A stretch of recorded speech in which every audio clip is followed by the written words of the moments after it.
Bisikan atau mimpi? Bisikan. Seperti apa bisikan? Saya tidak bisa menceritakan hal ini karena hanya saya yang mendengar. Oke. Baik. Anda lakukan? Saya lakukan. Saya meminta kepada leluhur saya agar orang tersebut melepaskan jiwanya dalam raga.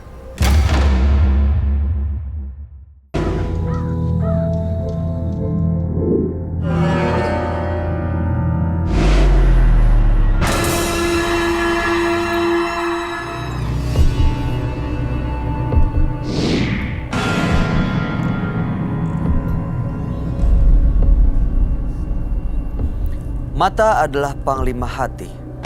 Segala yang kita kerjakan adalah wujud gejolak misteri yang ada dalam hati. Baik, buruk, kejam, pilu, sampai kisah ironis, semua akan kita kuak di sini, menembus mata batin. Di program ini akan hadir orang-orang yang pernah ataupun masih melakukan tindakan di luar batas kewajaran. Dan malam hari ini bintang tamu yang sudah ada di sebelah saya adalah Nika Indah. Apa kabar Nika? Alhamdulillah baik Kak. Kamu pernah punya pengalaman mistis nggak sejauh ini? Punya sih. Seperti apa ceritanya? Jadi aku punya teman. Jadi teman waktu SMA.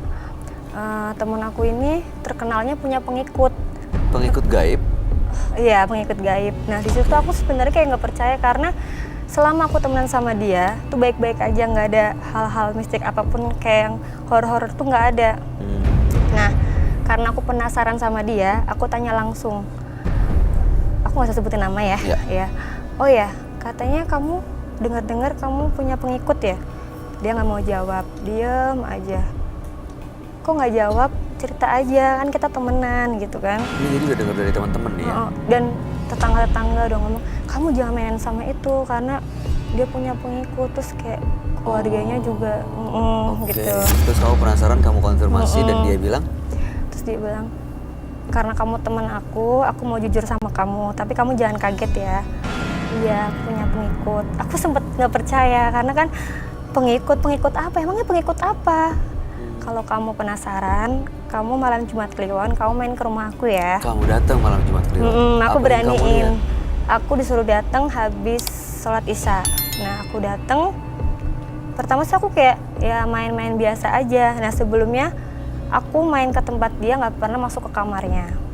Terus di situ dia bilang langsung aja ya, aku mau ngasih lihat kamu. Apa kan kalau kamu masuk kamar aku, ya nggak apa-apa, emang kenapa? Karena aku pikir kan nggak ada apa-apa. Setelah aku masuk ke kamarnya, setelah aku masuk ke kamarnya, tiba-tiba bau kemenyan, terus di mejanya ada bunga melati, bunga katil yang kincup, yang kuncup itu, Nah, itu terus untuk apa? aku nggak tahu, kan aku ngeliatin, kok horor banget ya, aku bilang. Terus dia diem aja. Kamu jangan takut ya, kakak aku di samping aku. Kakak siapa? Kamu kan anak pertama. Dia diem. Ya itu pengikut aku, tapi ngomongnya sambil gak ada ekspresi, diem datar. Dan kamu benar-benar bisa melihat kakaknya itu? Belum. Dia baru ngomong, soalnya samping aku ada kakak aku. Tiba-tiba aku baca-baca doa dalam hati, terus aku bisa gerak, aku tinggalin. Aku pulang ke rumah, sampai rumah aku kebawa mimpi sampai nggak bisa tidur selama seminggu. Oke, mudah-mudahan sih malam hari ini dia nggak akan ikut kamu dan kamu kan baik-baik aja ya. Pulang dari sini semuanya selesai di sini. Iya. Oke, kita akan segera ketemu dengan partisipan kita yang pertama. Berikut ini akan hadir seorang pria yang mengaku memiliki ilmu santet. Malam hari ini kami akan panggil dia dengan nama samaran. Kami persilahkan Madi.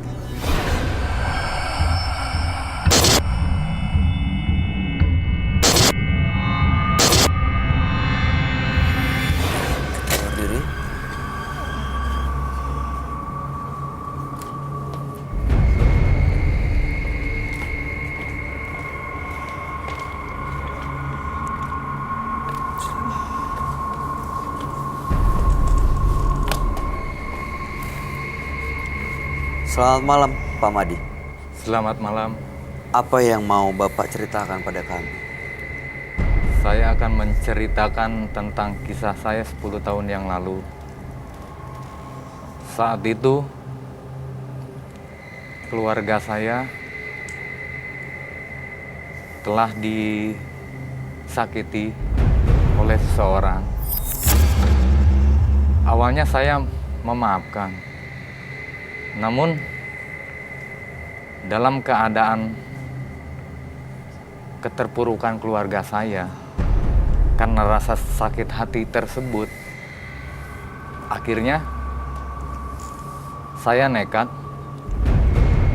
untuk membinasakan orang tersebut. Orang ini siapa sebenarnya? Keluarga, tetangga, teman? Tetangga. Membinasakan dengan cara apa? Dengan cara saya mengambil ruhnya untuk saya.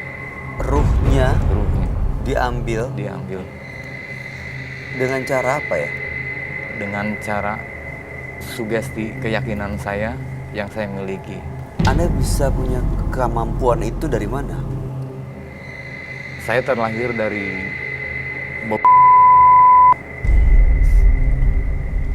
secara konteks leluhur. Itu dari keturunan, Turun-temurun. turun-temurun. Punya kemampuan ini sejak kapan Anda sadari? Sejak awal balik sekolah, Sering digunakan sebelumnya? tidak pernah. Baru kali ini?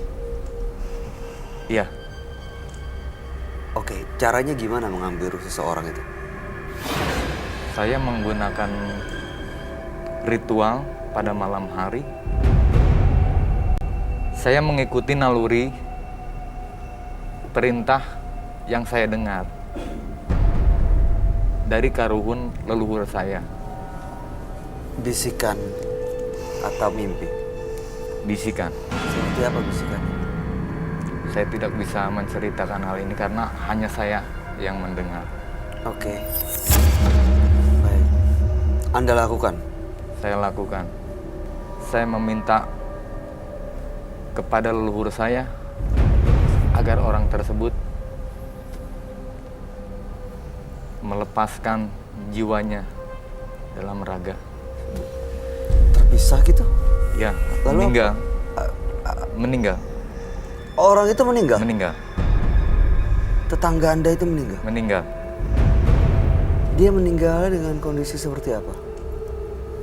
Mendadak, Mendadak tiba-tiba meninggal?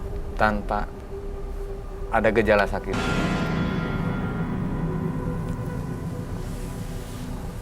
Oke, begitu sakit hati yang dalam akhirnya membuat Anda melakukan ini semua.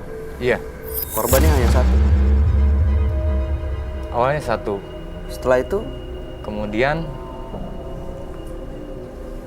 selang beberapa tahun ada teman saya di suatu perusahaan di mana dulu saya kerja. Dia sakit hati karena dikeluarkan begitu saja oleh atasannya. Kemudian dia mengadu pada saya, minta bantuan bahwa dirinya tidak menerima. lalu Anda bantu teman Anda Saya bantu. dengan cara yang sama. Sama, Dan akibatnya kondisinya sama. sama. Jadi semacam apa ya, santet gitu. Bisa dibilang santet, tapi saya tidak bilang itu santet karena itu ilmu leluhur. Korbannya tapi udah banyak. Hampir 8 orang.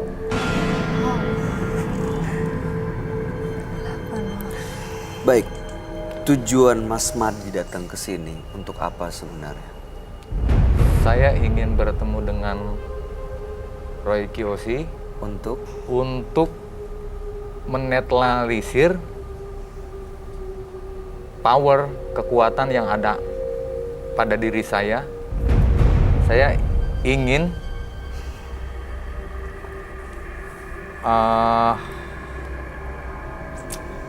ingin seperti orang Normal. normal. Mudah-mudahan sih mereka baik-baik aja dan Anda bisa mendapatkan solusi dari permasalahan dan benar-benar bisa menetralisir dari apapun itu namanya ya, ilmu atau pengaruh leluhur, supaya malam hari ini Anda bisa terbebas dari semuanya. Anda akan kami ajak langsung bertemu dengan sahabat kami. Dia adalah seorang indigo. Kami persilahkan Roy Kiyoshi. Sebelumnya, tim Mata Batin sudah memberikan tanggal lahir dan nomor rumah partisipan kepada Roy Kiyoshi. Dengan mata batinnya, Roy akan membaca berdasarkan angka yang kami berikan. Madi, terlahir tanggal 11 September 1984. Sosok yang berbakat dan suka membantu sesamanya. Namun, sifat itu membuatnya seringkali dimanfaatkan oleh orang lain. Saya merasakan kekuatan yang besar yang Madi dapatkan secara turun-menurun. Kekuatan itu bisa dia gunakan untuk apa saja. Saya melihat ada beberapa korban yang berjatuhan atas kekuatan yang dimiliki Madi. Ya, saya melihat 8 arwah korban Madi bergentayangan dan meneror sana-sini.